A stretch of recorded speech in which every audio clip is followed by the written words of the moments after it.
നമുക്കറിയാം ഇവിടുത്തെ പല അവാർഡുകൾക്കൊക്കെ കൊടുക്കുമ്പോൾ അതിൻ്റെ അകത്തുള്ള ഇടപെടലുകളും കാര്യങ്ങളൊക്കെ നമുക്കറിയാം. ഇപ്പോൾ സ്റ്റേറ്റ് ആണെങ്കിലും നാഷണൽ ആണെങ്കിലും ഏതുതരം അവാർഡുകൾക്കും ഒരു ഇടപെടലുകളൊക്കെ ഉണ്ട്. നമ്മുടെ നാട്ടിൽ അംഗീകരിക്കപ്പെട്ടില്ലെങ്കിൽ പോലും നമുക്ക് ഒരുപാട് ഇന്ന് സാധ്യതകളുണ്ട്. ഇപ്പം ഞാനൊക്കെ ചെയ്യുന്ന സമയത്ത് അത്രയും സാധ്യതകളില്ലായിരുന്നു. പക്ഷേ ഇന്ന് ഒരുപാട് പ്ലാറ്റ്ഫോംസ് ഉണ്ട് നമുക്ക് സിനിമ കാണിക്കാനും. അതിനുവേണ്ടി ഒരുപാട് പ്ലാറ്റ്ഫോംസ് ഉണ്ട്. അത് ശരിക്കും അങ്ങനെയല്ലല്ലോ നമുക്ക് സിനിമ നോക്കേണ്ടത്. കാര്യം ആ വർഷം ആര് പെർഫോം ചെയ്തു എന്നുള്ളതാണ്. അപ്പോൾ ലളിത ചേച്ചിക്ക് ഇതിനു മുമ്പേയും ഇഷ്ടംപോലെ അവാർഡുകളും സംഭവങ്ങളും കിട്ടിക്കാണാം. പക്ഷേ ആ സിനിമയിൽ ലളിത ചേച്ചി നന്നായിട്ട് പെർഫോം ചെയ്തിട്ടുണ്ടെങ്കിൽ അതിനാണ് അംഗീകാരം കൊടുക്കേണ്ടത്.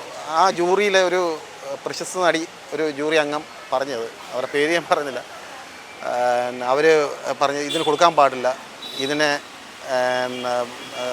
സെൻട്രൽ ഗവൺമെൻറ്റിനെ സപ്പോർട്ട് ചെയ്തുകൊണ്ടുള്ളൊരു സാധനമാണ്. അപ്പം ഈ തരത്തിലുള്ള സിനിമകൾ എടുക്കുമ്പോൾ വളരെ ബഡ്ജറ്റൊക്കെ കുറച്ചുകൊണ്ട് ചെയ്തു കഴിഞ്ഞാൽ പിന്നെ എനിക്ക് തോന്നുന്നു ഏറ്റവും ആവശ്യം എന്ന് തോന്നുന്നത് സിനിമ മേക്കിങ്ങിനെക്കാട്ടിലും ഇതെങ്ങനെ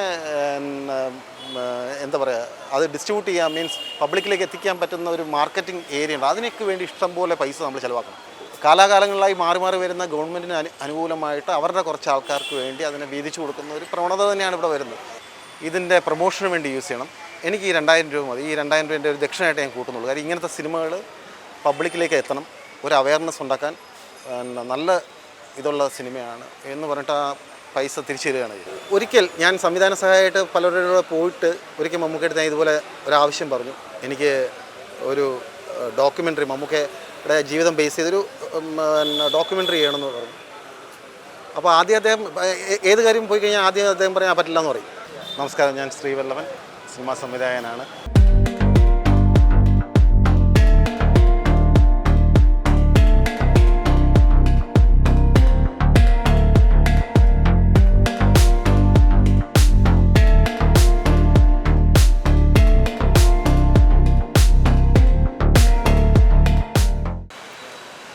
എൻ്റെ ആദ്യ സിനിമ ശ്യാമമാണ്. അത് 2006 റിലീസ് ചെയ്ത സിനിമയാണ്. അത് ഒരു വ്യത്യസ്തമായിട്ടുള്ള കൊമേഴ്ഷ്യൽ എലിമെൻറ്റ്സ് മാറ്റി നിർത്തിക്കൊണ്ട് ഒരു ഓഫ് ബീറ്റ് എന്നൊക്കെ പറയാവുന്ന തരത്തിലൊക്കെ ചെയ്ത സിനിമയാണ്. ആ സിനിമ ജീവിതത്തിൽ ഒരുപാട് എക്സ്പീരിയൻസാണ് ഉണ്ടാക്കിയത്. കാര്യം IM വിജയൻ, KPS ലളിത, മാമുക്കോയ, കോട്ടയം നസീർ പോലെയുള്ള താരങ്ങളായിരുന്നു അന്ന് ആ സിനിമയിൽ അഭിനയിച്ചിരുന്നത്. അന്ന് ആ സിനിമ ഞാൻ ഫിലിമിലാണ് ഷൂട്ട് ചെയ്തത്.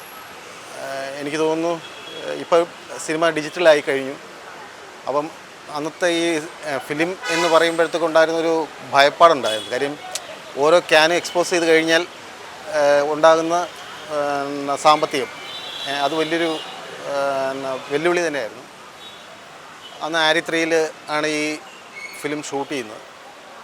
അപ്പം ചിത്രാഞ്ജലിയുടെ പാക്കേജിലാണ് നമ്മൾ അത് ഷൂട്ട് ചെയ്യുന്നത്. അപ്പോൾ അവരൊരു നിശ്ചിത ഫിലിം നമുക്ക് വേണ്ടി അനുവദിക്കും, അതിനുള്ളിൽ നിർത്തണം എന്നുള്ളതാണ്. പക്ഷേ എൻ്റെ ആദ്യ സിനിമയായതുകൊണ്ട് തന്നെ ചില റീടേക്കുകളൊക്കെ പോയിട്ട് വരുമ്പോൾ കുറച്ച് ബുദ്ധിമുട്ടുകളുണ്ടായി. അപ്പം ഒരു ഇന്ന് നമുക്ക് ഒരു 5, 6, 10, 15 റീടേക്ക് നമുക്ക് കൊണ്ടുപോകാൻ സാധിക്കും. പക്ഷേ അന്നത്തെ സംബന്ധിച്ചോളം ഒരു ഫസ്റ്റ് ടേക്കിൽ തന്നെ ഓക്കെ ആയില്ല എന്നുണ്ടെങ്കിൽ സെക്കൻഡ് ടേക്കിലേക്ക് പോകുന്ന ഒരു ഭയമാണ്. കാര്യം വെച്ചാൽ ഫിലിം പോവുകയാണ്, പിന്നെ നമുക്കൊന്നും ചെയ്യാൻ പറ്റില്ല. പക്ഷേ ഇന്ന് അങ്ങനെയല്ല. ഇന്ന് നമ്മളൊരു 15 ടേക്ക് പോയി കഴിഞ്ഞാൽ, ഇപ്പോൾ ഞാനിപ്പോൾ റീസെൻ്റായിട്ട് ഇപ്പം ധരണി എന്ന് പറഞ്ഞൊരു ഫിലിം ചെയ്തു. അപ്പോൾ അതിലിപ്പോൾ ഈ പറയുന്ന പോലെ ചില പിള്ളേരൊക്കെ അഭിനയിക്കുന്നതുകൊണ്ട് ഒരുപാട് ടേക്കുകൾ പോകേണ്ടി വരുന്നു. പക്ഷേ ഓക്കെ, ആ അത്രയും നമുക്ക് വേണ്ടാത്ത ടേക്കുകളെല്ലാം എറേസ് ചെയ്തിട്ട് വീണ്ടും നമുക്ക് ഷൂട്ട് ചെയ്യാൻ പറ്റും. പക്ഷേ ഫിലിമിൽ ഷൂട്ട് ചെയ്യുന്ന സമയത്ത് അതൊരു ഭയം തന്നെയായിരുന്നു. കാര്യം വെച്ചാൽ നമുക്കറിയാം ഓരോ സെക്കൻഡിലും ഫ്രെയിം ഇങ്ങനെ മൂവ് ചെയ്യുന്ന സമയത്ത് അതിനൊരു ചെറിയ ഒരു സൗണ്ട് നമുക്ക് കേൾക്കാൻ പറ്റും. ക്യാമറയുടെ അടുത്ത് നിൽക്കുമ്പോൾ നമുക്ക് കേൾക്കാൻ പറ്റും. എനിക്കൊന്ന് ഞാൻ ഷൂട്ട് ചെയ്യുന്ന സമയത്ത് മോണിറ്റർ പോലും അധികം വന്നിട്ടില്ല. അത് മോണിറ്റർ നമ്മൾ എടുക്കണമെന്നുണ്ടെങ്കിൽ എക്സ്ട്രാ പൈസ പേ ചെയ്യേണ്ടി വരും. അത് കാരണം ഞങ്ങൾ മോണിറ്റർ പോലും യൂസ് ചെയ്തില്ല. അപ്പം അന്നത് ചെയ്യുന്ന സമയത്ത് നമുക്കൊരു ക്യാമറയുടെ അടുത്ത് തന്നെ ആയിരിക്കും നമ്മൾ ഓൾമോസ്റ്റ് നിൽക്കുന്നത്. അപ്പോൾ ഈ ക്യാമറയുടെ അടുത്ത് നിൽക്കുമ്പോഴത്തെ ക്യാമറയ്ക്കകത്തൊരു സൗണ്ട് വരുമല്ലോ ഈ ഫിലിം ഓടുന്നതിൻ്റെ. അപ്പോൾ ഇത് ഇങ്ങനെ ഓടുമ്പോൾ ശരിക്കും നമ്മുടെ ഒരു ഹാർട്ട് ബീറ്റ് പോലെയാണ് ആ സാധനം. നമുക്കൊരു നെഞ്ചിടിപ്പായിരുന്നു. അത് വലിയൊരു എക്സ്പീരിയൻസ് ആണ്. ആ ഒരു സിനിമ 2006 ചെയ്തു. അത് ദൈവാനുഗ്രഹം കൊണ്ട് അത് UN വരെ പ്രദർശിപ്പിക്കുകയുണ്ടായി. പിന്നെ ഒട്ടനവധി രാജ്യങ്ങളിലും അത് പ്രദർശിപ്പിച്ചു. പിന്നെ ഇവിടെ PRD പടം വാങ്ങിച്ചിരുന്നു. അമൃത ചാനൽ അത് സംപ്രേഷണം ചെയ്തിരുന്നു. ഒരു വലിയ എക്സ്പീരിയൻസ് തന്നെയായിരുന്നു ആ സിനിമ. അതും ഈ പറഞ്ഞ പോലെ ഞാൻ ആ സിനിമ പൂർത്തീകരിച്ച് കഴിഞ്ഞ് ഏകദേശം 1 വർഷത്തോളം കാത്തിരിക്കേണ്ടി വന്നു. കാര്യം നമുക്കറിയാം ഇവിടുത്തെ പല അവാർഡുകൾക്കൊക്കെ കൊടുക്കുമ്പോൾ അതിൻ്റെ അകത്തുള്ള ഇടപെടലുകളും കാര്യങ്ങളൊക്കെ നമുക്കറിയാം. ഇപ്പോൾ സ്റ്റേറ്റ് ആണെങ്കിലും നാഷണൽ ആണെങ്കിലും ഏതുതരം അവാർഡുകൾക്കും ഒരു ഇടപെടലുകളൊക്കെ ഉണ്ട്. അപ്പം എൻ്റെ സമയദോഷം എന്ന് പറയണം, ഞാൻ ആ സിനിമ എടുത്തതിന് ശേഷം ഇവിടെ സ്റ്റേറ്റിൽ കൊടുത്തു, അതിന് ഒരു അംഗീകാരം കിട്ടിയില്ല. നാഷണലിൽ കൊടുത്തു, അതിനും ഒരു അംഗീകാരം കിട്ടിയില്ല. പക്ഷെ കാണുന്ന പ്രേക്ഷകരെല്ലാം ഭയങ്കര അഭിപ്രായമായിരുന്നു. പക്ഷേ അപ്പോൾ നിർമ്മാതാവിൻ്റെ ഭാഗത്തുനിന്ന് ഭയങ്കര പ്രഷറുണ്ടായി. അപ്പോൾ ഞാൻ ഒരു വർഷത്തോളം ഞാനിങ്ങനെ ഒരു വർഷത്തോളം വെയിറ്റ് ചെയ്തതിന് ശേഷമാണ് ഈ അന്താരാഷ്ട്ര തലത്തിൽ ഈ പടങ്ങൾ അയക്കാൻ പറ്റുമെന്നുള്ളൊരു ഇത് എനിക്ക് മനസ്സിലാക്കുന്നത്. അന്ന് എനിക്കൊന്ന് ഈ ഫിലിം ഫ്രീ വേ എന്നോ അങ്ങനത്തെ സംഭവമൊന്നുമില്ല. വിത്തൗട്ട് എ ബോക്സ് എന്ന് പറഞ്ഞൊരു പ്ലാറ്റ്ഫോം ഉണ്ടായിരുന്നു. അതുവഴി ഞാനത് അപ്ലൈ ചെയ്തു. അപ്ലൈ ചെയ്തപ്പോഴത്തേക്ക് ഈ പറഞ്ഞ പോലെ ന്യൂയോർക്ക് ഫിലിം ഫെസ്റ്റിവൽ എന്ന് പറഞ്ഞ ഫെസ്റ്റിവലിൽ സിനിമ ക്ഷണിക്കുകയും അതോടൊപ്പം അവർ തന്നെ പറഞ്ഞു ആ സിനിമ UN പ്രദർശിപ്പിക്കാം എന്ന് അവർ പറഞ്ഞു. അങ്ങനെ ഞാൻ അവിടെ പോയി. അതും എനിക്ക് വിദേശയാത്ര, സിനിമയായിട്ടുള്ള വിദേശയാത്ര ആദ്യമായിട്ടായിരുന്നു. അമേരിക്കയിൽ പോയി.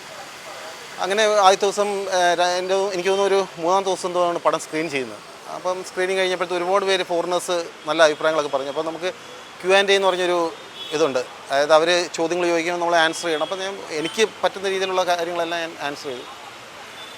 അപ്പോൾ ഇതിൻ്റെ ഒരു അവാർഡ് സെറിമണി ക്ലോസിംഗ് ഫംഗ്ഷൻ വന്നു. അപ്പം ഞാനും അതിൻ്റെ അകത്ത് ഒരു പാർട്ടിസിപ്പൻ്റ് എന്നുള്ള രീതിയിലിരിക്കുകയാണ്. അപ്പോഴാണ് പെട്ടെന്ന് പടത്തിന് ഒരു അവാർഡുണ്ട് എന്ന് ലോങ് നറേറ്റീവ് മൂവി എന്ന് പറഞ്ഞ ഒരു സെക്ഷനിൽ ഏറ്റവും നല്ല സിനിമ എന്നുള്ളൊരു അവാർഡ് കിട്ടിയെന്നറിയുന്നു. അപ്പം ശരിക്കും പറഞ്ഞാൽ ഒരു ഭയങ്കര സന്തോഷമായിരുന്നു. കാര്യം നാട്ടിൽ അംഗീകരിക്കാത്ത സിനിമ, അതും അമേരിക്ക പോലത്തെ ഒരു രാജ്യത്ത്, അതും അമേരിക്കൻ യൂണിവേഴ്സിറ്റിക്കകത്തായിരുന്നു, ന്യൂയോർക്ക് യൂണിവേഴ്സിറ്റിക്കകത്തായിരുന്നു ആ പടം സ്ക്രീൻ ചെയ്തത്. അപ്പോൾ അത് എന്താ പറയുക, ആ അവാർഡ് അനൗൺസ് ചെയ്യുന്ന സമയത്ത് ശരിക്കും പറഞ്ഞാൽ കണ്ണങ്ങ് നിറഞ്ഞു പോയി. കാര്യം വെച്ച് കഴിഞ്ഞാൽ നമ്മുടെ നാട്ടിൽ അത്രത്തോളം കഷ്ടപ്പെട്ടിട്ട് പോലും ഒരു അംഗീകാരം ലഭിക്കാത്തതിൽ നിന്ന് അവിടെ ഒരു അംഗീകാരം ലഭിക്കുക. പിന്നെ അപ്പോൾ അവർ തന്നെ പറഞ്ഞു എന്തായാലും ഈ സിനിമ UN എനിക്കൊന്ന് അന്ന് 2 സിനിമയേ ഉള്ളൂ. ഒന്ന് രേവതി ഡയറക്റ്റ് ചെയ്തൊരു ഫിലിമില്ലെങ്കിൽ എന്താ പറയുക, അങ്ങനെ ഒരു ഫിലിമും ഇതും മാത്രമേ ഉണ്ടായിരുന്നുള്ളൂ. അങ്ങനെ അത് UN പ്രദർശിപ്പിച്ചു. അപ്പോൾ അങ്ങനെ UN അത് കാണിക്കാൻ സാധിച്ചു, UN അകത്ത് കയറാൻ സാധിച്ചു. അപ്പോൾ അതൊക്കെ ഞാൻ പറഞ്ഞില്ല, അതൊരു വലിയ എക്സ്പീരിയൻസായി. ഇപ്പം എല്ലാ വരും തലമുറയിൽപ്പെട്ട എല്ലാ സിനിമാ സംവിധായകന്മാർക്കും അല്ലെങ്കിൽ അതിൻ്റെ സാങ്കേതിക വിദഗ്ധർക്കും എല്ലാവർക്കും ഒരു ഇതാണ്. അതായത് നമ്മുടെ നാട്ടിൽ അംഗീകരിക്കപ്പെട്ടില്ലെങ്കിൽ പോലും നമുക്ക് ഒരുപാട് ഇന്ന് സാധ്യതകളുണ്ട്. ഇപ്പം ഞാനൊക്കെ ചെയ്യുന്ന സമയത്ത് അത്രയും സാധ്യതകളില്ലായിരുന്നു. പക്ഷേ ഇന്ന് ഒരുപാട് പ്ലാറ്റ്ഫോംസ് ഉണ്ട് നമുക്ക് സിനിമ കാണിക്കാനും. അതിനുവേണ്ടി ഒരുപാട് പ്ലാറ്റ്ഫോംസ് ഉണ്ട്. അതുകൊണ്ട് ഇന്നത്തെ ജനറേഷന് എനിക്ക് തോന്നുന്നു കുറച്ചും കൂടെ ഒരു വൈഡായിട്ടുള്ളൊരു ഇതാണ് ഇപ്പം സിനിമയ്ക്കകത്ത് കിട്ടിക്കൊണ്ടിരിക്കുന്നത്. അത് തീർച്ചയായിട്ടും അത് പൊളിറ്റിക്സ് ഇപ്പം സിനിമ എന്ന് മാത്രമല്ല, നമുക്ക് അറിയാം പല ഭാഗങ്ങളിലും പൊളിറ്റിക്സിൻ്റെ ഒരു ഇൻഫ്ലുവൻസ് നമുക്കറിയാം. പക്ഷെ അത് സിനിമയിൽ ഇപ്പം ഭയങ്കരമായിട്ട് കൂടിയിരിക്കുകയാണ്. കാര്യം ഞാൻ എൻ്റെ ആദ്യ സിനിമ തൊട്ട് ഞാൻ പറഞ്ഞല്ലോ, അപ്പം ആദ്യ സിനിമയിൽ KPS ലളിത ചെയ്ത ചേച്ചി ലളിത ചേച്ചി ചെയ്ത ഒരു നല്ലൊരു ക്യാരക്ടറായിരുന്നു. അപ്പോൾ ആ ക്യാരക്ടറിന് പ്രസ് മീറ്റ് കഴിഞ്ഞപ്പോഴത്തെ അന്ന് അവാർഡ് ഡിക്ലെയർ ചെയ്തപ്പോഴത്തേക്ക് അത് കണ്ട് ഒരുപാട് ആൾക്കാർ ചോദിച്ചു എന്തുകൊണ്ട് ലളിത ചേച്ചിക്ക് ഈ പടത്തിലൊരു അവാർഡ് കൊടുത്തുകൂടാന്ന് ഞാൻ ചോദിച്ചപ്പോഴത്തേക്ക് എനിക്ക് അന്നത്തെ ജൂറി ചെയർമാൻ CB മലയിൽ ആയിരുന്നു തോന്നുന്നു. അന്ന് അദ്ദേഹം പറഞ്ഞു ഇതിനെക്കാട്ടിലും പെർഫോമൻസ് ലളിത ചേച്ചി ചെയ്തിട്ടുണ്ടെന്ന് പറഞ്ഞു. അപ്പം ശരിക്കും അങ്ങനെയല്ലല്ലോ നമുക്ക് സിനിമ നോക്കേണ്ടത്. കാര്യം ആ വർഷം ആര് പെർഫോം ചെയ്തു എന്നുള്ളതാണ്. അപ്പോൾ ലളിത ചേച്ചിക്ക് ഇതിനു മുമ്പേയും ഇഷ്ടംപോലെ അവാർഡുകളും സംഭവങ്ങളും കിട്ടിക്കാണാം. പക്ഷേ ആ സിനിമയിൽ ലളിത ചേച്ചി നന്നായിട്ട് പെർഫോം ചെയ്തിട്ടുണ്ടെങ്കിൽ അതിനാണ് അംഗീകാരം കൊടുക്കേണ്ടത്. അപ്പോൾ അത് ഒരു ആദ്യ സിനിമയിലുള്ള അനുഭവമായിരുന്നു. പിന്നെ അവിടുന്ന് ഇങ്ങോട്ട് ഞാൻ പറഞ്ഞില്ലേ, ഞാൻ 4 സിനിമകൾ ചെയ്തതിൽ എനിക്ക് പ്രതീക്ഷ ഉണ്ടായിരുന്ന രണ്ടാമത്തെ സിനിമ ഒഴികെ 3ഉം 4ഉം സിനിമ, അതായത് 3 സിനിമകളും എനിക്ക് വളരെ പ്രതീക്ഷയായിരുന്നു. പക്ഷേ ഇത് സ്റ്റേറ്റ് അവാർഡിൽ പോകുമ്പം നമ്മളെ തിരസ്കരിക്കുന്നത് കാണുമ്പോൾ ആദ്യം എനിക്കൊക്കെ വിഷമമുണ്ടായിരുന്നു. പിന്നെ അതങ്ങ് ശീലമായി. കാര്യം എനിക്ക് തോന്നുന്നു എൻ്റെ പച്ച എന്ന് പറഞ്ഞൊരു ഫിലിം ഞാൻ പ്രകൃതിയെ ബേസ് ചെയ്ത് ഞാനൊരു സിനിമ ചെയ്തിരുന്നു. ആ സിനിമ ഇതുപോലെ കമ്മിറ്റിയിൽ പോകുമ്പോൾ, സ്റ്റേറ്റ് അവാർഡ് കമ്മിറ്റിയിൽ പോകുമ്പോഴത്തേക്ക് ഒരു പ്രശസ്ത നടി അതിനകത്ത് ലാസ്റ്റ് അതിൻ്റെ ഒരു ഭാഗം നറേറ്റ് ചെയ്യുന്നത് സെൻട്രൽ മിനിസ്റ്റർ PM കുറിച്ചാണ്. അപ്പം ആ സബ്ജക്റ്റിനകത്ത് അനിവാര്യമായതുകൊണ്ട് മാത്രമാണ് ഞാൻ അതിനകത്ത് ഇത് ആഡ് ചെയ്തത്, ആ PM കുറച്ച് കാര്യങ്ങൾ ആഡ് ചെയ്തത്. അപ്പം ആ ജൂറിയിലെ ഒരു പ്രശസ്ത നടി, ഒരു ജൂറി അംഗം പറഞ്ഞത്, അവരുടെ പേര് ഞാൻ പറഞ്ഞില്ല, അവർ പറഞ്ഞ് ഇതിന് കൊടുക്കാൻ പാടില്ല, ഇതിനെ സെൻട്രൽ ഗവൺമെൻറ്റിനെ സപ്പോർട്ട് ചെയ്തുകൊണ്ടുള്ള ഒരു സാധനമാണ്, അപ്പോൾ അതിന് കൊടുക്കാൻ പാടില്ല എന്ന് പറഞ്ഞിട്ട് അങ്ങനെ അത് കിട്ടിയില്ല. അത് കിട്ടിയില്ല എന്ന് മാത്രമല്ല, ഇത് ഞാൻ എന്തുകൊണ്ട് കിട്ടിയില്ലെന്ന് നമ്മളൊരു അന്വേഷണം നടത്തില്ല. അപ്പോഴാണ് ഇങ്ങനെ ഒരു സംഭവം സംസാരിച്ചത്. എന്നിട്ട് അത് മാത്രമല്ല, അവർ ചെയ്തതെന്ന് വെച്ച് കഴിഞ്ഞാൽ ആ ഒരു 2 പേര് കണ്ടതല്ലാതെ ബാക്കി ഇത്രയും ജൂറിയിൽ അംഗങ്ങൾ ആരും കണ്ടിട്ടേ ഇല്ല. അപ്പോൾ നമുക്കറിയാൻ പറ്റും, ഒരു 8-10 അംഗങ്ങളടങ്ങുന്നൊരു കമ്മിറ്റി ആയിരിക്കും ജൂറി. അപ്പം സ്വാഭാവികമായിട്ടൊരു 4 പേരോ അല്ലെങ്കിൽ 5 പേരൊക്കെ ആയിരിക്കും ഒരു കമ്മിറ്റിയിലുണ്ടാകുക. ഇത് പേരിനെന്നുള്ള ഒരു 2 പേരാണ് ഇരുന്ന് കണ്ടത്. ഈ 2 പേര് കാണുന്നതാണോ സിനിമ വിലയിരുത്തുന്നത്. അപ്പം എന്നിട്ടാണ് അതിന് അന്നത്തെ ആ വർഷത്തെ അവാർഡ് സ്റ്റേജ്. അപ്പോൾ ഇനി ഞാൻ പിന്നെ പ്രതീക്ഷിച്ചത് ഒരുപക്ഷെ സെൻട്രൽ ഗവൺമെൻറ്റിൻ്റെ ഇതിൽ വരുന്ന PM സപ്പോർട്ടുള്ള പടമായതുകൊണ്ട് അത് നാഷണൽ ലെവലിൽ അവിടെ പോയപ്പോൾ അതിനേക്കാളും വേറെ പൊളിറ്റിക്സാണ് അവിടെ, മനസ്സിലായി. അപ്പോൾ ഇത് ഞാൻ പറഞ്ഞില്ല, അതായത് സിനിമ പിന്നെ നമുക്ക് ഒരു നമ്മുടെ ഒരു തൃപ്തി ഉണ്ടല്ലോ. അപ്പോൾ ആ തൃപ്തി വെച്ചുകൊണ്ട് സിനിമ ചെയ്യുക, അംഗീകരിക്കപ്പെടുന്നു അംഗീകരിക്കപ്പെടാതെ പോകുന്നതും അങ്ങ് വിട്ടേക്കുക. ഇപ്പോൾ ഞാൻ നേരത്തെ സൂചിപ്പിച്ചതുപോലെ തന്നെ ഒരുപാട് സാധ്യതകൾ പുറം രാജ്യങ്ങളിലുള്ളതുകൊണ്ട് നമുക്ക് ആ ഒരു ബേസിൽ സിനിമ ചെയ്യാം. പക്ഷേ നമ്മൾ സൂക്ഷിച്ചും കണ്ടു അതിൻ്റെ കോസ്റ്റൊക്കെ കുറച്ചുകൊണ്ട്, കാര്യം അതിനൊരു വാണിജ്യപരമായിട്ടുള്ള ഒരു സാധ്യതകൾ വളരെ കുറവാണ്. അപ്പം ഈ തരത്തിലുള്ള സിനിമകൾ എടുക്കുമ്പോൾ വളരെ ബഡ്ജറ്റൊക്കെ കുറച്ചുകൊണ്ട് ചെയ്തു കഴിഞ്ഞാൽ പിന്നെ എനിക്ക് തോന്നുന്നു ഏറ്റവും ആവശ്യം എന്ന് തോന്നുന്നത് സിനിമ മേക്കിങ്ങിനെക്കാട്ടിലും ഇതെങ്ങനെ എന്താ പറയുക, അത് ഡിസ്ട്രിബ്യൂട്ട് ചെയ്യാൻ, മീൻസ് പബ്ലിക്കിലേക്ക് എത്തിക്കാൻ പറ്റുന്ന ഒരു മാർക്കറ്റിംഗ് ഏരിയ ഉണ്ട്. അതിനൊക്കെ വേണ്ടി ഇഷ്ടംപോലെ പൈസ നമ്മൾ ചിലവാക്കണം, എന്നാൽ മാത്രം ആ സിനിമ വേണ്ടടുത്ത് എത്തുകയുള്ളൂ. അപ്പോൾ അതുകൊണ്ട് ഒരിക്കലും ഞാൻ ഇവിടുത്തെ സ്റ്റേറ്റ് അവാർഡിനെ അല്ലെങ്കിൽ നാഷണൽ അവാർഡിനെ മോശം എന്ന് പറയുന്നില്ല. അതൊക്കെ വളരെ വിലപ്പെട്ട സാധനമാണ്. പക്ഷേ കാലാകാലങ്ങളിലായി മാറി മാറി വരുന്ന ഗവൺമെൻറ്റിന് അനുകൂലമായിട്ട് അവരുടെ കുറച്ച് ആൾക്കാർക്ക് വേണ്ടി അതിനെ വീതിച്ചു കൊടുക്കുന്ന ഒരു പ്രവണത തന്നെയാണ് ഇവിടെ വരുന്നത്. ആരൊക്കെയോ തൃപ്തിപ്പെടുത്താൻ വേണ്ടി ചെയ്യുന്ന സാധനങ്ങൾ തന്നെയാണ് വരുന്നത്. അതിനൊരു സംശയമില്ല, ഒരു മാറ്റമില്ല. ഞാൻ ലാസ്റ്റ് ചെയ്ത 2 സിനിമകളും പരിസ്ഥിതി റിലേറ്റഡ് ആയിട്ടുള്ള സിനിമകളായിരുന്നു. ഒന്ന് പച്ച, ഒന്ന് ധരണി എന്ന് പറഞ്ഞത്. അല്ലെങ്കിൽ പച്ച എന്ന് പറഞ്ഞ സിനിമയ്ക്ക് പ്രത്യേകതയുണ്ട്. അതായത് 2 മരങ്ങൾ തമ്മിൽ ഒരു കുട്ടിയായിട്ട് നടത്തുന്ന ഒരു ഇൻട്രാക്ഷനാണ് അതിൻ്റെ പ്രമേയം എന്ന് പറയുന്നത്. എനിക്ക് തോന്നുന്നു ലളിത ചേച്ചിയും നെടുമുടി ചേട്ടനും കൂടെ ചേർന്നാണ് ആ 2 മരങ്ങളുടെ വോയിസ് തന്നത്. അപ്പോൾ ആ 2 ആർട്ടിസ്റ്റുകളുടെ അടുത്ത് പോയപ്പോൾ എനിക്ക് കിട്ടിയ അനുഭവം എന്ന് പറഞ്ഞാൽ, ലളിത ചേച്ചി ഓൾറെഡി എനിക്ക് അതിന് മുമ്പേ എൻ്റെ പടത്തിൽ ചെയ്തിട്ടുള്ളതുകൊണ്ട് ചേച്ചിയായിട്ട് നല്ല ബന്ധമുള്ളതുകൊണ്ട് ചേച്ചി വളരെ ചെറിയൊരു റെമ്യൂണറേഷൻ വാങ്ങിച്ചാണ് ആ പടം ചെയ്തത്. പക്ഷേ നെടുമുടി ചേട്ടൻ ചോദിച്ചത് വലിയൊരു എമൗണ്ടാണ് ചോദിച്ചത്. അപ്പം ഞാൻ അതെല്ലാം റെഡിയാക്കിക്കൊണ്ട് പോവുകയാണ്. ഫുള്ള് വിഷ്വൽസ് കാണിച്ചിട്ട് നെടുമുടി ചേട്ടനെ കൊണ്ട് ഞാൻ ഡബ് ചെയ്യിപ്പിക്കുകയാണ്. ആ ഡബ് ചെയ്തതിന് ശേഷം എല്ലാം കഴിഞ്ഞപ്പോഴത്തേക്ക് ഞാനൊരു കവറിലിട്ട് ഞാൻ ചേട്ടനെ കൊണ്ട് പൈസ കൊണ്ട് കൊടുത്തു. അപ്പോൾ അതിൽ നിന്ന് 2000 രൂപ ചേട്ടൻ എടുത്തിട്ട് എൻ്റെ അടുത്ത് പറഞ്ഞ സംഭവം എന്ന് വെച്ചാൽ അതിൻ്റെ ബാലൻസ് പൈസ എൻ്റെ തിരിച്ചെന്ന് പറഞ്ഞ്, ഇത് നിങ്ങൾ സിനിമയുടെ ഞാൻ നേരത്തെ സൂചിപ്പിച്ച പോലെ ഇതിൻ്റെ പ്രൊമോഷന് വേണ്ടി യൂസ് ചെയ്യണം. എനിക്ക് ഈ 2000 രൂപ മതി. ഈ 2000 രൂപ എൻ്റെ ഒരു ദക്ഷിണയായിട്ട് ഞാൻ കൂട്ടുന്നുള്ളൂ. കാര്യം ഇങ്ങനത്തെ സിനിമകൾ പബ്ലിക്കിലേക്ക് എത്തണം, ഒരു അവയർനെസ് ഉണ്ടാക്കാൻ നല്ല ഇതുള്ള സിനിമയാണ് എന്ന് പറഞ്ഞിട്ട് ആ പൈസ തിരിച്ചു തരികയാണ് ചെയ്തത്. അപ്പോൾ ശരിക്കും അവർ 2 പേരുടെയും സപ്പോർട്ടെന്ന് പറയുന്ന ആ സിനിമയിൽ എനിക്ക് ഒരിക്കലും മറക്കാൻ പറ്റാത്ത സപ്പോർട്ടായിരുന്നു. അതുപോലെ സുരേഷ് കുമാർ, ഞാൻ സുരേഷ് കുമാർ എന്ന് വിളിക്കുന്നത്, സുരേഷ് കുമാർ, അതുപോലെ മേന ചേച്ചി, അവരെല്ലാവരും 1 രൂപ പോലും പ്രതിഫലമില്ലാതെ ആ സിനിമ ചെയ്ത സംഭവമാണ്. പക്ഷേ നമുക്ക് വിഷമം വരുന്നതെന്ന് വെച്ചാൽ ഇങ്ങനത്തെ പ്രമേയമുള്ള സിനിമ അത് ഒരു ബോധവൽക്കരണമാണ്. ആക്ച്വലി പബ്ലിക്കിന് കൊടുക്കുന്ന ഒരു അവയർനെസ്സാണ്. എന്തുകൊണ്ട് മരങ്ങൾ നശിക്കപ്പെട്ടാൽ എന്താണ് സംഭവിക്കാൻ പോകുന്നുള്ള കൊടുക്കുന്നൊരു അവയർനെസ്സാണ്. പക്ഷേ അത് അങ്ങനത്തെ ഒരു പ്രമേയം ഉണ്ടാക്കിയിട്ട് അത് വേണ്ട രീതിയിൽ പബ്ലിക്കിലേക്ക് വരാൻ വേണ്ടി ഒരു വേദി കിട്ടിയില്ല എന്നുള്ളതാണ്. അതായത് നമ്മൾ ഈവൻ ചിത്രാഞ്ജലിയുടെ പാക്കേജ് ചെയ്ത സിനിമയാണ്, എന്നിട്ട് അവരുടെ തിയേറ്റർ പോലും അവർ തരാത്തൊരു അവസ്ഥ ഉണ്ടായി. അപ്പം ഇങ്ങനത്തെ പ്രമേയം നമ്മൾക്ക് ചെയ്യാൻ, പിന്നെ അതിനുശേഷം ഞാൻ ഇങ്ങനത്തെ സിനിമകൾ ചെയ്യാൻ ഭയപ്പെടുകയാണ് ആക്ച്വലി. കാര്യം സാധ്യതകൾ വളരെ കുറവാണ്. കാര്യം നമ്മൾ പറയും നമ്മൾ പരിസ്ഥിതി സംബന്ധമായിട്ടുള്ള സിനിമകൾ ചെയ്യണം, ഒരു ബോധവൽക്കരണം ഉണ്ടാക്കണം എന്നൊക്കെ നമ്മൾ ഭയങ്കരമായിട്ട് പറയും. പക്ഷേ അത് നമ്മൾ സിനിമയിൽ ചെയ്തു കഴിഞ്ഞാൽ പിന്നെ അതിന് ഒന്ന് പബ്ലിക്കിലേക്ക് എത്തിക്കാൻ വേണ്ടി ഒരു പ്ലാറ്റ്ഫോം തരാൻ ആരും തന്നെ തയ്യാറല്ല, മനസ്സിലായി. പിന്നെ അഥവാ ഇപ്പം നമുക്ക് അറിയാൻ പറ്റും, ഇവിടെ ഫെസ്റ്റിവലൊക്കെ നടക്കുന്ന സമയത്ത് ഒരുപാട് ആൾക്കാർ ഇടിച്ചു കയറ്റവും സംഭവം. പക്ഷേ നമ്മളിതൊരു തിയേറ്ററിൽ കൊണ്ട് റിലീസ് ചെയ്ത് കഴിഞ്ഞാൽ കൂടിപ്പോയ ഒരു 5 പേരാണ് ആ തിയേറ്ററിൽ കാണുക, മനസ്സിലായി. അപ്പം എന്താണ് ഈ ഇതേ പടങ്ങളൊക്കെ തന്നെ, ഇതേപോലത്തെ തരത്തിലുള്ള പടങ്ങളൊക്കെ തന്നെയാണ് ഈ ഫെസ്റ്റിവൽ വരുന്നത്. അപ്പം അത് വേറൊരു കോക്കേഴ്സായിട്ട് മാറുന്നു, നമ്മൾ ഒറ്റപ്പെട്ട വേറൊരു കോക്കേഴ്സായിട്ട് മാറുന്നു എന്നുള്ളതാണ് ഇപ്പം നടന്നുകൊണ്ടിരിക്കുന്ന ഒരു പ്രവണത. അപ്പം ഞാൻ പറയുന്നത് ഇങ്ങനത്തെ, അതായത് ഈ ഒരു ബോധവൽക്കരണം എന്നുള്ള രീതിയിൽ ചെയ്യുന്ന ഇപ്പോൾ പരിസ്ഥിതിയാണെങ്കിലും ഏത് രീതിയിലാണെങ്കിലും, കാര്യം നമ്മൾ കണ്ടതാണ്, ഇപ്പോൾ വയനാട് നടന്ന ദുരന്തം നമ്മൾ കണ്ടതാണ്. അപ്പം അതുപോലത്തുള്ള ദുരന്തങ്ങൾ സംഭവിക്കാതിരിക്കാൻ നമുക്ക് ഇതുപോലത്തുള്ള സിനിമകൾ വെച്ച് സ്കൂളുകളിൽ പ്രദർശിപ്പിക്കുകയും കോളേജുകളിൽ പ്രദർശിപ്പിക്കുകയും അവരിലൊരു ബോധവൽക്കരണം, ഇനിയും വരാൻ പോകുന്ന തലമുറയാണ് ഇതിനെക്കുറിച്ച് മനസ്സിലാക്കേണ്ടത്. കാര്യം ഈ മരങ്ങളുടെ ആവശ്യത്തെക്കുറിച്ചും ഈ പ്രകൃതി സംരക്ഷിക്കുന്നതിനെക്കുറിച്ചും ഒക്കെ ഇനിയുള്ള തലമുറ ആണ് നമ്മൾ ശരിക്കും പറഞ്ഞാൽ ഒരു അവയർനെസ് കൊടുക്കേണ്ടത്. അപ്പോൾ അവരിലേക്ക് എത്തിക്കാൻ വേണ്ടി എന്തെങ്കിലും ഒരു സാധ്യതകൾ ഗവൺമെൻറ് കണ്ടെത്തണം എന്നുള്ളതാണ് എൻ്റെ ഒരു അഭിപ്രായം. അതെ, ഞാൻ ഈ നേരത്തെ സൂചിപ്പിച്ച പോലെ ഞാൻ ചെയ്ത 4 സിനിമകളും ഇപ്പോൾ 2006 മുതൽ സ്വതന്ത്ര സംവിധായകനായിട്ട് ഞാൻ ഈ ഇൻഡസ്ട്രിയിലുണ്ട്. അപ്പോൾ അതിനുശേഷം ഞാൻ ഇതുവരെ ചെയ്തത് 4 സിനിമകൾ മാത്രമേ ഉള്ളൂ. ഇത്രയും വർഷത്തിനിടയിൽ 10-18 വർഷത്തിനിടയിൽ എനിക്ക് ചെയ്യാൻ കഴിഞ്ഞത് 4 സിനിമകൾ മാത്രമേ ഉള്ളൂ. അപ്പം പ്രത്യേകിച്ച് ഇത്തരത്തിലുള്ള ഓഫ് ബീറ്റ് ഫിലിമുകൾ ചെയ്യുന്ന സമയത്ത് നമുക്ക് റവന്യൂ എന്ന് പറയുന്ന സാധനം വളരെ കുറവാണ്. മീൻസ് നമുക്കായിട്ടുള്ളൊരു സാമ്പത്തികം കിട്ടുന്നത് വളരെ കുറവാണ്.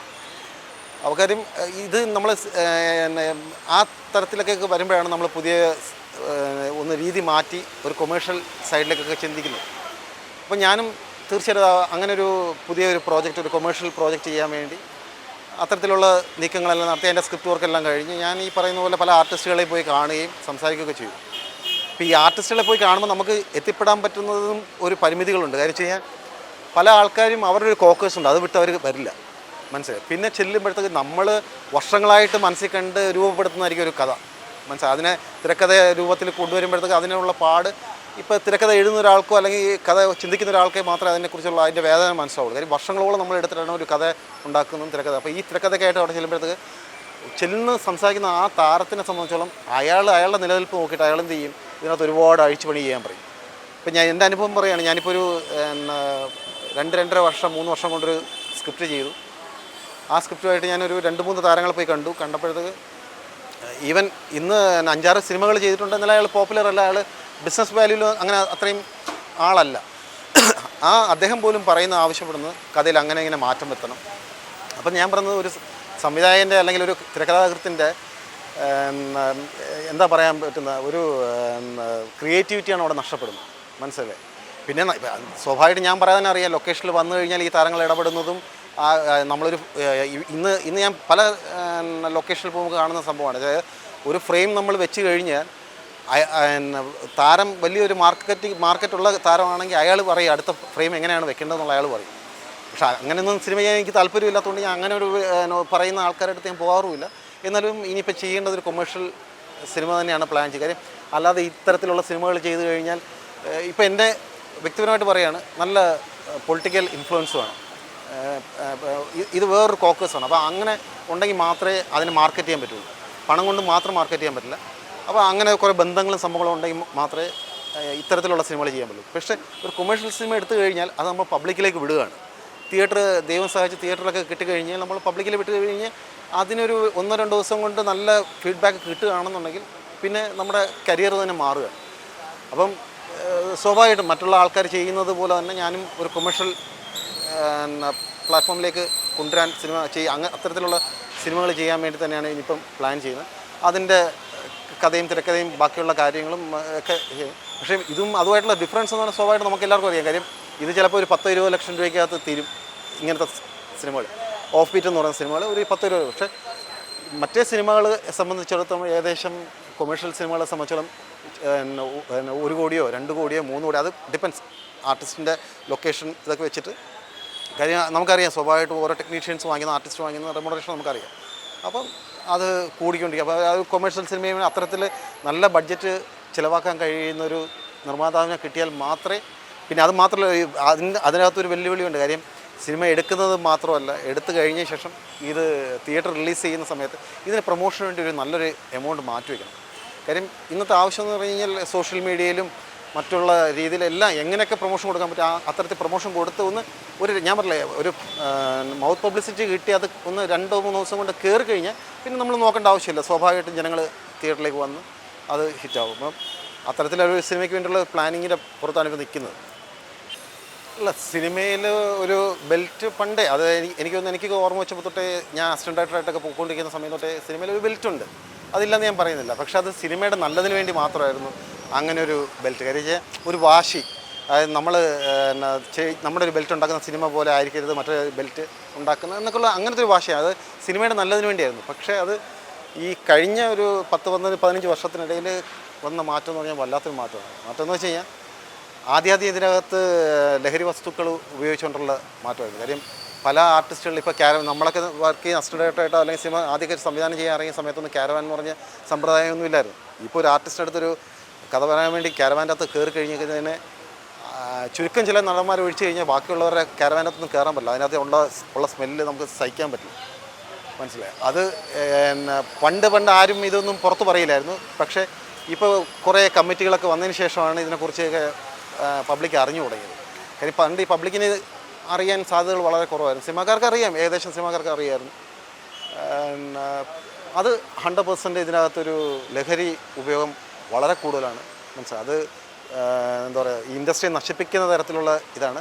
പിന്നെ ഇപ്പം മറ്റേ ഹേമ കമ്മിറ്റി എന്നൊക്കെ പറഞ്ഞ് അതിൻ്റെ കോൺട്രവേഴ്സിയൊക്കെ വന്നതിന് ശേഷം ഒരു ഭയമുണ്ട് എല്ലാവരിലും. അത് സമ്മതിക്കാൻ പറ്റില്ല. അത് മുമ്പ് വരെ എന്താ പറയുക, നിർലോഭം ഇതിനകത്ത് ഇതൊക്കെ ഉപയോഗിച്ചുകൊണ്ടിരിക്കുകയായിരുന്നു. അതൊന്ന്. രണ്ടാമത്തെ കാര്യം എന്ന് വെച്ച് കഴിഞ്ഞാൽ ഇതിൽ നേരത്തെ സൂചിപ്പിച്ചതുപോലെ ഇതിനകത്ത് ഒരുപാട് പണ്ട് ഇങ്ങനെ ഒരു സിനിമയെ അങ്ങനെ മതത്തിനൊക്കെ അതീതമായിട്ടുള്ളൊരു കലയായിട്ടാണ് സിനിമ കണ്ടുകൊണ്ടിരുന്നത്. പക്ഷേ ഇതിനകത്ത് ഇപ്പം മതപരമായിട്ടുള്ള കാര്യങ്ങളും ഇതും എല്ലാം അങ്ങനെ ഒരു വേർതിരിവ് ഇതിനകത്ത് കാണിക്കുന്നുണ്ട്. ഞാൻ ആരുടെയും പേരെടുത്ത് പറയുന്നില്ല. പക്ഷേ അങ്ങനെ ഒരു കോക്കേഴ്സ്, അതായത് ഞങ്ങളുടെ ആ ഗ്രൂപ്പ്, മനസ്സിലായി. ഇപ്പം പണ്ട് ഇപ്പോൾ ട്രിവാൻഡ്രത്ത് സിനിമ ഉണ്ടായിരുന്ന സമയത്ത് ട്രിവാൻഡ്രം ബെൽറ്റ് അങ്ങനെ ഒരു ബെൽറ്റൊന്നും അല്ലായിരുന്നു. ട്രിവാൻഡ്രത്തൊരു കൂട്ടം സിനിമാക്കാരെന്നുള്ളത്. ഇപ്പം അങ്ങനെയല്ല. ഇപ്പം മട്ടാഞ്ചേരി ഗ്രൂപ്പ്, ഇപ്പം അവരുടെ കയ്യിലാണ് സിനിമയുടെ എല്ലാ പ്രവർത്തനവും. ഇപ്പം നമ്മളിപ്പോൾ ഒരു സിനിമ ഇവിടെ ചെയ്താൽ പോലും ആ ഭാഗങ്ങളിലേക്കൊക്കെ മലബാർ, കൊച്ചിയൊക്കെ റിലീസ് ചെയ്യണമെന്നുണ്ടെങ്കിൽ അങ്ങനെ ഒരു ഗ്രൂപ്പിൻ്റെ കയ്യിൽ നമ്മൾ അവരുടെ നിന്ന് എന്താ പറയുക, ഇപ്പോൾ സെൻസർ ബോർഡിൽ നിന്ന് പെർമിഷൻ വാങ്ങിക്കുന്ന പോലെ അല്ല, അവരുടെ നിന്ന് പെർമിഷൻ വാങ്ങേണ്ട അവസ്ഥയാണ്. മീൻസ് അങ്ങനെ ഒരു വലിയ കോക്കസിൻ്റെ കയ്യിലാണ് ഇപ്പോൾ സിനിമ നിൽക്കുന്നത്. അതില്ലാന്നൊന്നും ആർക്കും പറയാൻ പറ്റില്ല. അത് ഇതിനകത്ത് പ്രവർത്തിക്കുന്നവർക്ക് നന്നായിട്ട് അറിയാം. മനസ്സിലല്ലേ, സിനിമയ്ക്കകത്ത് ഇങ്ങനെ വലിയൊരു കോക്കേഴ്സ് പ്രവർത്തിക്കുന്നുണ്ട്. മനസ്സിലായി. അത് ഇപ്പം ഞാൻ ഒരിക്കലും അവകാശപ്പെടുന്നില്ല. ഞാൻ തിരുവനന്തപുരംകാരാണ്, തിരുവനന്തപുരത്ത് അങ്ങനെ ഒരു ബെൽറ്റ് കൊണ്ടുവരണമെന്നൊന്നും ഞാൻ അവകാശപ്പെടുന്നില്ല. പക്ഷേ സിനിമ എല്ലാവർക്കും ആസ്വദിക്കാനുള്ള സാധനമാണ്. മനസ്സിലായി.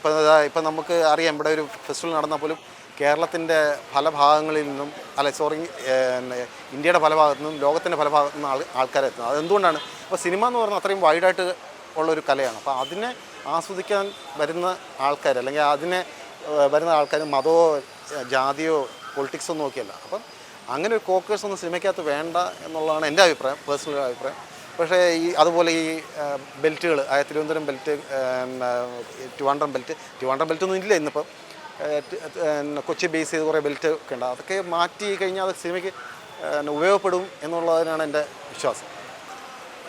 ഞാൻ ഒരു സംവിധായകനായിട്ട് ഇന്ന് സംസാരിക്കണമെങ്കിൽ അതിൻ്റെ പിന്നിൽ തീർച്ചയായിട്ടും ഒരിക്കലും വിസ്മരിക്കാൻ പറ്റാത്തൊരു സംഭവം എന്ന് വെച്ചാൽ മമ്മൂക്ക എന്ന് പറഞ്ഞ, അല്ലെങ്കിൽ മമ്മൂട്ടി എന്ന് പറഞ്ഞ നടൻ്റെ ഇത് തന്നെയാണ്. കാര്യം അദ്ദേഹത്തിൻ്റെ സിനിമകൾ, അല്ല അദ്ദേഹത്തിൻ്റെ ആയിട്ടുള്ള ബന്ധം തന്നെയാണ് ഞാൻ സിനിമയിലേക്ക് വരാൻ കാരണം. അദ്ദേഹത്തിനെക്കുറിച്ച് ഒരു ഡോക്യുമെൻ്ററി ചെയ്തുകൊണ്ട് തന്നെയാണ് ഞാൻ, ദൂരദർശന് വേണ്ടി ഡോക്യുമെൻ്ററി ചെയ്തുകൊണ്ട് തന്നെയാണ് ഞാൻ ഈ മേഖലയിലേക്ക് ഇറങ്ങിയത്. അന്നൊക്കെ ഞാൻ ആരാധിച്ചുകൊണ്ടിരിക്കുന്ന കാലഘട്ടത്തിലൊക്കെ ഞാൻ അസിസ്റ്റൻ്റ് ഡയറക്ടറായിട്ട് പോയിക്കൊണ്ടിരിക്കുകയാണ്. എന്നാലും മമ്മൂക്ക ആരാധിക്കുന്നു, അല്ലെങ്കിൽ അദ്ദേഹത്തിൻ്റെ കാര്യങ്ങളൊക്കെ നോക്കുന്നു എന്ന് തരത്തേക്ക് പോകുമ്പം നമുക്കറിയാൻ പറ്റും. കാര്യം വെച്ച് കഴിഞ്ഞാൽ ഒരു സ്റ്റാറിനെ ബേസ് ചെയ്ത് മാത്രമാണ് തിയേറ്ററിലേക്ക് ഒരു ക്രൗഡ് ഉണ്ടാകുന്നത്. ഇപ്പോൾ മമ്മൂക്കയോ ലാൽ സാറിൻ്റെയൊക്കെ ഒരു പടം ഇറങ്ങി കഴിഞ്ഞാൽ തിയേറ്ററിൽ വരുന്ന ഒരു മാസ് എന്ന് പറയുന്നത് അവർ ആ ഒരു പേഴ്സണ്, അല്ലെങ്കിൽ ഒരു സൂപ്പർ സ്റ്റാറിനെ ബേസ് ചെയ്ത് മാത്രമായിരിക്കും വരുന്നത്. അത് തീർച്ചയായിട്ടും ആ ഒരു കാലഘട്ടം ഉണ്ടായിരുന്നു. പക്ഷേ കഴിഞ്ഞ ഈ കോവിഡിനൊക്കെ ശേഷം ആ ഒരു ഇതൊക്കെ മാറി. ഇപ്പം അങ്ങനെ സൂപ്പർ സ്റ്റാർ അല്ലെങ്കിൽ സ്റ്റാർഡം എന്ന് പറയുന്നൊരു സാധനമില്ല. അപ്പോൾ മമ്മൂക്കയ്ക്ക് ലാൽ സാറിനുള്ള ആ പേര് അതുപോലെ തന്നെ നിൽക്കുന്നുണ്ട്. അത് സ്റ്റാറായിട്ട് തന്നെ ഇപ്പോൾ രജനീകാന്ത് ചെയ്ത് കഴിഞ്ഞാലും അദ്ദേഹത്തിൻ്റെ പേരും അങ്ങനെ തന്നെ നിൽക്കുന്നുണ്ട്. പക്ഷേ എനിക്ക് തോന്നുന്നത് വെച്ച് കഴിഞ്ഞാൽ കോവിഡിന് ശേഷം അങ്ങനെ ഒരു സ്റ്റാർഡം എന്ന് പറയുന്ന സാധനം ഇല്ല. പക്ഷേ സ്വാഭാവികമായിട്ട് ഇപ്പോൾ മമ്മൂക്കയുടെ ലാൽ സാറിൻ്റെ ഒരു പടം തിയേറ്ററിൽ ഇറങ്ങി കഴിഞ്ഞാൽ അതിനൊരു ഇനിഷ്യൽ പുള്ളിങ് ഉണ്ടാവും. അത് മാറിയിട്ടില്ല, ആ പ്രവണത ഇപ്പോഴും ഉണ്ട്. മനസ്സിലായി. പക്ഷേ സ്റ്റാർഡം എന്ന് പറയുന്നൊരു സാധനം ഇല്ല. പക്ഷേ അതിനെ ആരൊക്കെ ക്രിയേറ്റ് ചെയ്യുന്നുണ്ട്. അതായത് ഒരു ബിസിനസ്സിന് പോയി കഴിഞ്ഞാലും മമ്മൂക്കയ്ക്കും ലാൽ സാറിനും അവർക്ക് കിട്ടുന്ന ഒരു സാറ്റലൈറ്റ് വാല്യൂവും സംഭവം സ്വാഭാവികം. അവരെ വെച്ച് ചെയ്ത് കഴിഞ്ഞാൽ അതിനെ മാർക്കറ്റ് ചെയ്യാൻ സ്പോൺസേഴ്സിന് കിട്ടും, എല്ലാം കിട്ടും. അതുകൊണ്ട് അതിന് വരുന്നുണ്ട്. ഇപ്പം സംബന്ധിച്ചോളം ഇപ്പോൾ നല്ല കഥ, നല്ല തിരക്കഥ, പിന്നെ മേക്കിംഗ് കുഴപ്പമില്ലാതെ, ആരഭിനയിക്കണമെന്നൊന്നുമില്ല, മേക്കിംഗ് കുഴപ്പമില്ലാതെ വന്നു കഴിഞ്ഞാൽ ഒരു സിനിമ കൊള്ളാമെന്നുണ്ടെങ്കിൽ തിയേറ്ററിൽ പ്രേക്ഷകർ വരും. പിന്നെ നമ്മളെല്ലാം സിനിമയിൽ വിശ്വസിക്കുന്ന ഒരു സാധനമുണ്ട്, ഭാഗ്യം എന്ന് പറഞ്ഞൊരു ഘടകമുണ്ട്. അതും കൂടെ ചേർന്ന് കഴിഞ്ഞാൽ മാത്രമേ വരുള്ളൂ. ഇപ്പോൾ ഒരു എക്സാമ്പിൾ പറഞ്ഞാൽ ഞാനിപ്പോൾ സെൻസർ ബോർഡിലെ ഒരു അംഗം കൂടിയാണ്. അപ്പം എനിക്ക് ഒരുപാട് വിഷമം തോന്നിയിട്ടുള്ള വെച്ചാൽ പല സിനിമകൾ കൊച്ചു സിനിമകൾ സെൻസറിങ് വരും. ചെയ്യും നമുക്കൊരിക്കലും എന്താ പറയുക, ഈ സെൻസറിങ്ങിന് വരുന്ന സിനിമകളൊക്കെ നമുക്ക് ശരിക്കും കൊച്ചു സിനിമകളായിരിക്കും, പക്ഷെ ഭയങ്കര കണ്ടൻ്റായിരിക്കും. മനസ്സിലായി? ആ സിനിമയുടെ പറയുന്ന രീതിയും ഇതൊക്കെ ഭയങ്കര സംഭവം. പക്ഷേ ആ സിനിമകളൊന്നും ഞാൻ ഒരിക്കലും തിയേറ്ററിൽ കണ്ടിട്ടില്ല. OTT പ്ലാറ്റ്ഫോമിലൊക്കെ വന്നിട്ട് പോകുന്നതെന്ന് എനിക്കറിയില്ല. ചിലപ്പോൾ വരുമായിരിക്കും, ചിലപ്പോൾ ഞാൻ ഏതൊക്കെ ടെലഗ്രാമിലൊക്കെ വന്നിട്ട് പോകുമെന്ന് അറിഞ്ഞാൽ, അല്ലാതെ അതൊന്നും ശരിക്കും പറഞ്ഞാൽ തിയേറ്ററിൽ പോലും വരില്ല. നല്ല നല്ല സിനിമകൾ വരും, മനസ്സിലായി? പക്ഷേ അങ്ങനത്തെ സിനിമകൾ എന്തുകൊണ്ട് ശ്രദ്ധിക്കപ്പെടുന്നില്ല എന്നുള്ളൊരു ഇതൊക്കെ കാണുമ്പോൾ നമുക്കൊരു ഭയമുണ്ട്. ആക്ച്വലി ഞാനൊരു ഫിലിം മേക്കർ ആയതുകൊണ്ട് എനിക്കൊരു ഭയമുണ്ട്. നമ്മൾ സെൻസറിങ്ങിന് ഇരിക്കുന്ന സമയത്ത് പോലും നമ്മൾ ആ സിനിമകളെ കാണുന്നുള്ള ഭയങ്കരമായിട്ട് ആസ്വദിച്ചായിരിക്കും കാണുന്നത്. പക്ഷേ ആ സിനിമകളൊന്നും ഒരിക്കലും വെട്ടം പോലും കാണുന്നില്ല. അപ്പം എൻ്റെ ഒരു നേരത്തെ ഞാൻ എപ്പോഴും സൂചിപ്പിക്കുന്ന പോലെ തന്നെ എൻ്റെ ഒരു ഇതെന്ന് വെച്ചാൽ സിനിമ എടുക്കുന്ന കൂട്ടത്തിൽ തന്നെ അത് മാർക്കറ്റ് ചെയ്യാനുള്ള തന്ത്രവും കൂടെ ഇനി വരുന്ന തലമുറയിലെ പെട്ട ആൾക്കാർ പഠിച്ചിരിക്കണം എന്നുള്ളതാണ്, മനസ്സിലായി? അല്ലെങ്കിൽ അതിന് തക്കതായിട്ടുള്ളൊരു ടീമിനെയും കൂടെ നമ്മൾ കൂടെ കൊണ്ട് നടക്കണം എന്നുള്ളതാണ് കാര്യം. നമുക്കറിയാം, ഇപ്പോൾ നമ്മളിപ്പോൾ ഒരു സിനിമ ഷൂട്ട് തുടങ്ങുമ്പോൾ തൊട്ട് അല്ലെങ്കിൽ അതിൻ്റെ ചർച്ചകൾ തുടങ്ങുമ്പോൾ തൊട്ട് അത് ഇപ്പം ഇൻസ്റ്റയിലും FBയിലും ഒക്കെ ഇങ്ങനെ വന്നുകൊണ്ടിരിക്കണം, മനസ്സിലായി? ഇത് വന്നാൽ മാത്രം പോരാ, ഒരു ഫസ്റ്റ് ഡേ ഒരു കുറച്ച് ക്രൗഡിനെ തിയേറ്ററിലേക്ക് കൊണ്ടുവന്ന് അതിന് നല്ല അഭിപ്രായം പുറത്ത് കൊണ്ടുവരാനുള്ള ഇതൊക്കെ വരണം. വന്നു കഴിഞ്ഞാൽ മാത്രമേ ഇപ്പോൾ ഒരു സിനിമയ്ക്ക് പിടിച്ചു നിൽക്കാൻ കഴിയുള്ളൂ. അപ്പോൾ ആ തരത്തിലേക്കൊക്കെ സിനിമ ഒരുപാട് മാറിയിട്ടുണ്ട് എന്നാണ് എനിക്ക് തോന്നുന്നത്. ഞാൻ നേരത്തെ സൂചിപ്പിച്ച പോലെ ഞാൻ 89-90 കാലഘട്ടത്തിലാണ് മമ്മൂക്കയെ പരിചയപ്പെടുന്നത്. അതായത് എൻ്റെ സ്കൂൾ കാലഘട്ടം ത്തിൽ വെച്ചാണ് ഞാൻ മമ്മൂക്കയെ പരിചയപ്പെടുന്നത്. ആദ്യമൊക്കെ അദ്ദേഹം നമ്മൾ പോയി കണ്ടു കഴിഞ്ഞാലൊന്നും ഇതല്ല, പക്ഷേ ഞാൻ അദ്ദേഹത്തെ ഭയങ്കര ആരാധനയായിരുന്നു. കുട്ടിക്കാലം തൊട്ടേ അദ്ദേഹത്തിൻ്റെ സിനിമകൾ കാണുകയും എനിക്കൊന്ന് ആരാത്രി എന്ന് പറയുന്നത്, എനിക്ക് 3ാം ക്ലാസ്സിലൊക്കെ എന്ത് പഠിക്കുന്ന സമയത്താണ് ആരാത്രി എന്ന് പറഞ്ഞ പടം എൻ്റെ വീടിൻ്റെ അടുത്ത് ഷൂട്ടിംഗ് വരുമ്പോൾ അന്ന് ഞാൻ മമ്മൂക്കയെ കാണാൻ വേണ്ടി പോയപ്പോൾ അപ്പോൾ തോന്നിയൊരു ഇഷ്ടമാണ്. അപ്പോൾ സ്വാഭാവികമായിട്ട് ഞാൻ 90 കാലഘട്ടം തൊട്ട് ഞാൻ മമ്മൂക്കയുടെ പുറകെ ഇങ്ങനെ അദ്ദേഹത്തിനെ കാണാൻ എവിടെയുണ്ടെങ്കിലും പോകുമായിരുന്നു. അപ്പോഴൊന്നും അദ്ദേഹം ഇതില്ല. പിന്നെ അദ്ദേഹത്തിന് കുറച്ച് കഴിഞ്ഞപ്പോഴാണ് മനസ്സിലായത് എൻ്റെ സ്നേഹം എന്താണെന്നുള്ളത് മനസ്സിലായത്. അങ്ങനെ ഞാനോട്ട് സംസാരിക്കാൻ തുടങ്ങി. അങ്ങനെ ആ ഒരു ബന്ധം ഈ 10-34 വർഷമായിട്ട് ഞാനത് കൊണ്ടുവരികയാണ്. അപ്പം ഒരിക്കൽ ഞാൻ സംവിധാന സഹായമായിട്ട് പലരുടെ പോയിട്ട് ഒരിക്കൽ മമ്മൂക്കയുടെ ഞാൻ ഇതുപോലെ ഒരാവശ്യം പറഞ്ഞു. എനിക്ക് ഒരു ഡോക്യുമെൻ്ററി മമ്മൂക്കയുടെ ജീവിതം ബേസ് ചെയ്തൊരു ഡോക്യുമെൻ്ററി ചെയ്യണമെന്ന് പറഞ്ഞു.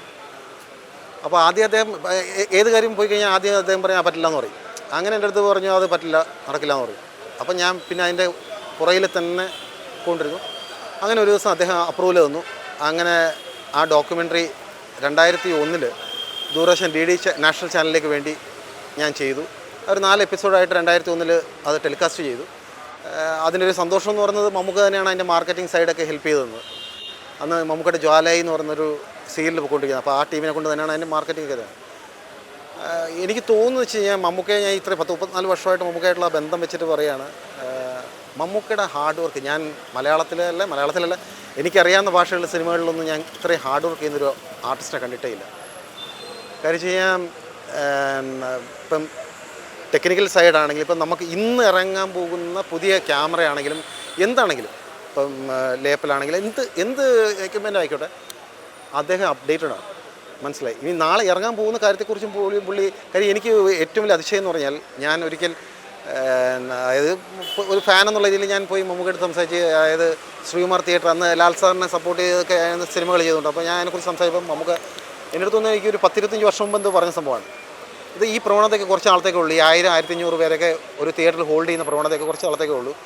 ഇനി വരാൻ പോകുന്നത് ചെറിയ മൾട്ടിപ്ലക്സ് പോലത്തെ തിയേറ്ററിലായിരിക്കും. അതിപ്പോൾ 10-25 വർഷം മുമ്പ് അദ്ദേഹം പറഞ്ഞതാണ്. അപ്പോൾ ഞാൻ വിചാരിച്ചു ഇത് നടക്കാത്ത സംഭവം എന്ന് വെച്ചു. പക്ഷേ ഇന്ന് നമ്മൾ കണ്ടില്ലേ, ഇന്ന് ഈ പറഞ്ഞ പോലെ 100-150 പേർക്ക് ഇരിക്കുന്ന തിയേറ്ററുകളിലേക്കാക്കി മാറി സിനിമ. അതാണ് ഞാൻ പറയുന്നത്, അദ്ദേഹത്തിൻ്റെ ദീർഘവീക്ഷണമാണ് ഞാൻ പറയുന്നത്. കാര്യം എന്താണ് സംഭവിക്കാൻ പോകുന്നതിനെക്കുറിച്ച് അദ്ദേഹത്തിന് ഭയങ്കര ദീർഘവീക്ഷണമാണ്. പിന്നെ അദ്ദേഹത്തിന് ഹാർഡ് വർക്ക്, അത് സമ്മതിക്കാതിരിക്കാൻ പറ്റില്ല. പിന്നെ ഡെഡിക്കേഷൻ എന്ന് പറയുന്നത് ഞാനൊന്നും പറയേണ്ട ആവശ്യമില്ല. കാര്യം ഞാനൊന്നും അദ്ദേഹത്തെക്കുറിച്ച് പറയാനുള്ളൊരു വോയിസ് പോലും. കാര്യം 5 നേരം നിസ്കാരം, ഇത് കൂടാതെ 24 hours മറ്റുള്ള സിനിമകൾ, അതായത് മലയാളത്തിൽ ഇറങ്ങുന്ന ഏത് സിനിമയെക്കുറിച്ച് ചോദിച്ചാലും അദ്ദേഹത്തിന് അറിയാം. മലയാളത്തിൽ നിന്നല്ല, ഏത് സിനിമകളെ കുറിച്ച് ചോദിച്ചാലും അദ്ദേഹത്തിന് അറിയാം. ആ സിനിമ ഒരുമാതിരിപ്പെട്ട് കൊള്ളാവുന്ന ഒരു സിനിമയാണ്, അദ്ദേഹം അത് തീർച്ചയായും കണ്ടിരിക്കുകയും ചെയ്യും. അപ്പം ഞാൻ പറയാം, ഈ ഒരു ഹാർഡ് വർക്ക് തന്നെയാണ് മമ്മൂക്ക. കാര്യം അത് മാത്രമല്ല, നമുക്കിപ്പോൾ അറിയാം അദ്ദേഹത്തിൻ്റെ ഏജ് എന്താണെന്നുള്ളത് നമുക്ക് എല്ലാവർക്കും അറിയാം. ഈ ഏജിലും അദ്ദേഹം ചലഞ്ചിങ് ആയിട്ടുള്ള ക്യാരക്ടേഴ്സ് ഏറ്റെടുക്കുന്നുള്ളതാണ്. കാര്യം സാധാരണ യൂഷ്വൽ ആയിട്ടുള്ള ക്യാരക്ടേഴ്സിന് പുറകിൽ പോകാതെ ചിലപ്പോൾ നെഗറ്റീവായിരിക്കാം, ആ റോൾ വരെ എടുത്ത് അതിനെ പ്രേക്ഷകരിലേക്ക് എത്തിക്കുക എന്ന് തന്നെ ഉള്ളതാണ്. കാര്യം അദ്ദേഹത്തിൻ്റെ ഹാർഡ് വർക്ക് തന്നെയാണ് അദ്ദേഹം ഇന്നും സൂപ്പർ സ്റ്റാർ ആയിട്ട് അല്ലെങ്കിൽ മെഗാസ്റ്റാറായിട്ട് നിൽക്കാൻ കാരണം. ഈ OTT പ്ലാറ്റ്ഫോംസ് വന്നത് ഇപ്പോൾ റീസെൻ്റ്, ഇപ്പോൾ നമുക്കറിയാം കോവിഡിനൊക്കെ ശേഷമാണ് ഈ OTT പ്ലാറ്റ്ഫോംസൊക്കെ. പക്ഷേ ആ വന്നപ്പോൾ ഒരു ബൂമിംഗ് ഉണ്ടായിരുന്നു, മനസ്സിലായി. ആ വന്ന് ഒരു 1-2 വർഷം എന്ന് പറഞ്ഞാൽ ഒരുപാട് പടങ്ങൾ അവർ എടുക്കുകയും അങ്ങനെ സിനിമ ഇഷ്ടംപോലെ ആ സമയത്ത് ഒരുമാതിരിപ്പെട്ട സിനിമകളൊക്കെ ബിസിനസ്സായി പോവുകയും ചെയ്തു. പക്ഷേ അവർ അതിൻ്റെ ഒരു കറക്റ്റായിട്ടുള്ളൊരു ഇതിലേക്ക് എത്തിയപ്പോഴാണ് അവർക്ക് മനസ്സിലായത് ഇതിന് പരിമിതികളുണ്ട് എന്നുള്ള കാര്യം അവർ മനസ്സിലാക്കിയത്. കാര്യം വെച്ചാൽ എല്ലാ സിനിമകളും ചുമ്മാ എടുത്തിട്ട് കാര്യമില്ലാന്ന്. അപ്പോൾ അവർ എന്ത് ചെയ്യാൻ തുടങ്ങി വെച്ചാൽ സെലക്റ്റഡ് ആക്കിയപ്പോഴത്തേക്കുള്ള സംഭവം എന്ന് വെച്ച് കഴിഞ്ഞാൽ ഇപ്പം നമുക്കറിയാവുന്ന പോലെ അവർ ഈ പേപ്പർ വ്യൂ എന്ന് പറയുന്ന ഒരു സാധനമാണ് അപ്പോൾ അവർ ചെയ്യുന്നത്. അപ്പോൾ ഈ പേപ്പർ വ്യൂ എന്ന് പറഞ്ഞു കഴിഞ്ഞാൽ ഓരോ പ്രേക്ഷകൻ ആ സിനിമ കാണുമ്പം ആ കാണുന്ന പ്രേക്ഷകൻ്റെ ഇത് വെച്ചിട്ടാണ് OTTന്ന് പൈസ കിട്ടുന്നത്.